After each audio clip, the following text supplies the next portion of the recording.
For many, travel is a luxury. For me, it's my medicine.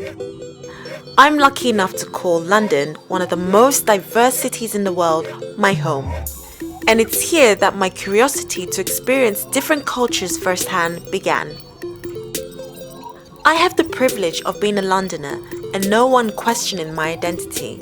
But what's it like for people around the world who look like me, yet live in a place where their difference stands out? I'm travel maker Kai, and I've spent the last decade traveling around the world solo, researching and blogging about culture and identity of African diaspora. This time, I've teamed up with a production crew to document my journey around the world and back to London. Join me on my travels around the world and black.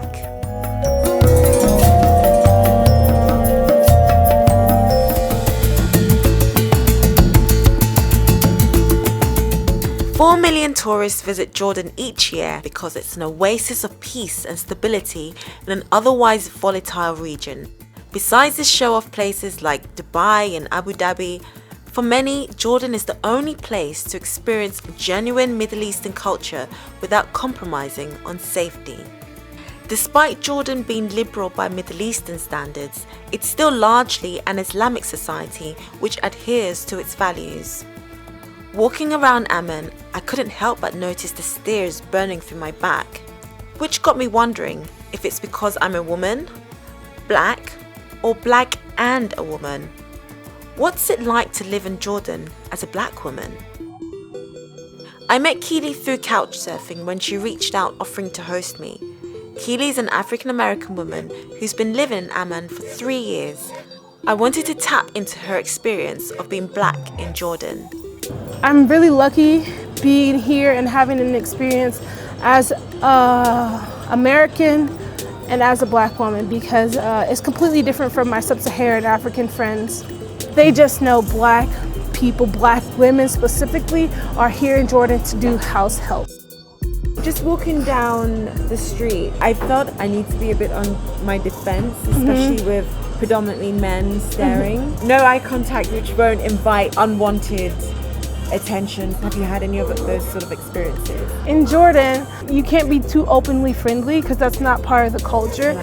So now let's talk about dating. Yeah, oh God. Black women dating in the Middle East. I have no problems with dating like Arab men or Jordanians. I think they're very beautiful, but you have to be able to relate to me and to my core as a black woman, as a woman, for us to be in a relationship. And I just don't think people have that experience here. I think a lot of the times when I'm dating, people have preconceived notions that I'm just willing to have sex with them as a foreigner or just as a black woman because that's what we do. Do you often feel fetishized? Yeah, they all want a black woman. Yeah.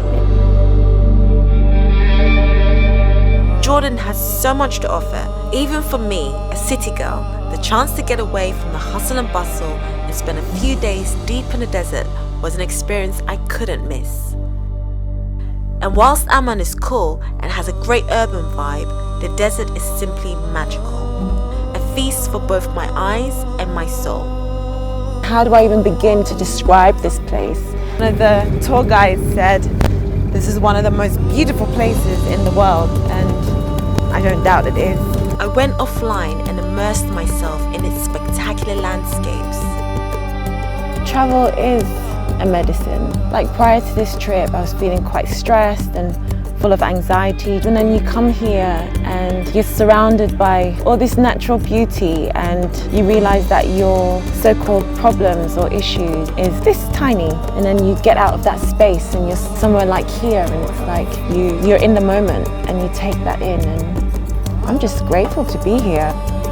I got an upgrade, swapping the 5-star Marriott in Amman for a billion-star night in a Bedouin tent. Wadi Rum exceeded all expectations, and don't just take my word for it. For decades, filmmakers have been drawn to Wadi Rum's surreal landscapes to create classics like Lawrence of Arabia, Aladdin, The Martian, and Star Wars. Petra is one of the modern wonders of the world, so it's on many people's tick list. Too many if you ask me, but I'm guilty as charged because I'm one of them. I made the mistake of going from the serenity of Wadi Rum's majestic desert to, well, tourist spot, and the experience was bittersweet. Rather than a wanderer in lost paradise, in Petra, I felt like a walking cash machine.